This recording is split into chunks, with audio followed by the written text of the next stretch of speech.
cleaning for her party. Thank you for joining us. America Live starts right now. Fox News alert on growing concerns about the possibility of armed conflict breaking out between Israel and Iran. Welcome to America Live, everyone. I'm Megyn Kelly. We have a big story unfolding in just the past 24 hours. First, a top Israeli government official announced that Iran is developing a missile with the capability of hitting the United States, saying that project is, quote, aimed at America, not at Israel. The range of the missile reportedly 6,000 miles. Shortly after that, Defense Secretary here in the United States, Leon Panetta, reportedly said Israel will likely launch an attack on Iran as soon as April in an attempt to derail Tehran's nuclear program.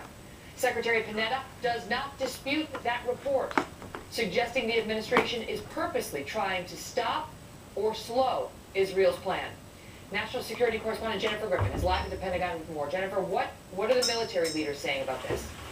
Well, Megyn, there's been a lot of parsing of words of what Leon Panetta told to David Ignatius, the national security writer for the Washington Post, in which he wrote that Panetta told him that he was concerned that Israel would strike in the April, May, June timeframe.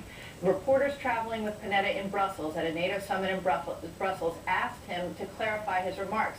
Here's what he said, quote, "Are you disputing what he's reporting? No, I'm just not commenting." In Iran today, the president, Mahmoud Ahmadinejad, made a public display of observing a satellite launch as the supreme leader of Iran, Ali Khamenei, called Israel a cancer during Friday prayers.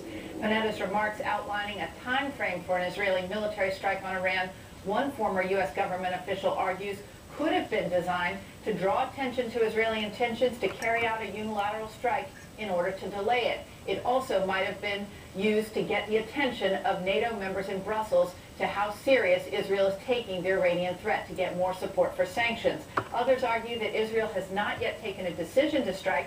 Otherwise, Israel's defense minister would not have been telegraphing their intention to strike so publicly as Ehud Barak did during a speech in Tel Aviv yesterday. Republican lawmaker Representative Peter King of New York criticized Panetta's remarks. Israel is our closest ally.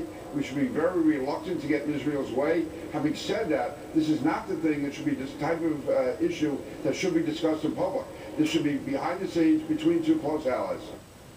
Former Defense Secretary Robert Gates told CNN yesterday in an interview that he thought the decision about how to handle Iran's nuclear program, whether to use the military to strike, is the toughest foreign policy decision facing a White House in the past 45 years. Megyn? Wow. Jennifer Griffin, thank you. Well, we first learned of Iran's nuclear ambitions back in 2002 when it was revealed Tehran was developing a uranium enrichment program since the late 1980s. Those activities were halted in 2003 because of the Iraq War. The nuclear program was later resurrected. We did some research and found centrifuges at the nuclear site are churning out uranium to 20% purity. The facility is a hardened tunnel and is protected by air defense missile batteries.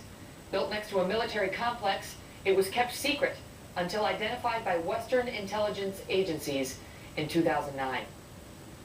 Well, a spring attack against Iran would not be the first time Israel has targeted neighbors in the Middle East. This is cockpit video shot in 1981 from an Israeli warplane bombing a nuclear plant in Iraq. That strike condemned by several countries, including Great Britain and France. France actually helped Iraq start its nuclear program back in 1975. Just 4 years ago, Israel launched a barrage of airstrikes against Syria. Some reports said the strikes wiped out weapons destined for the terror group Hezbollah. Other reports said they destroyed a nuclear reactor under construction. Coming up right here, Ambassador John Bolton weighs in on the new conflict and a new threat from Iran's supreme leader, warning Tehran will retaliate against the United States if we back Israel in this reported plan. We'll speak with him shortly. Fox News alert now, the largest breast cancer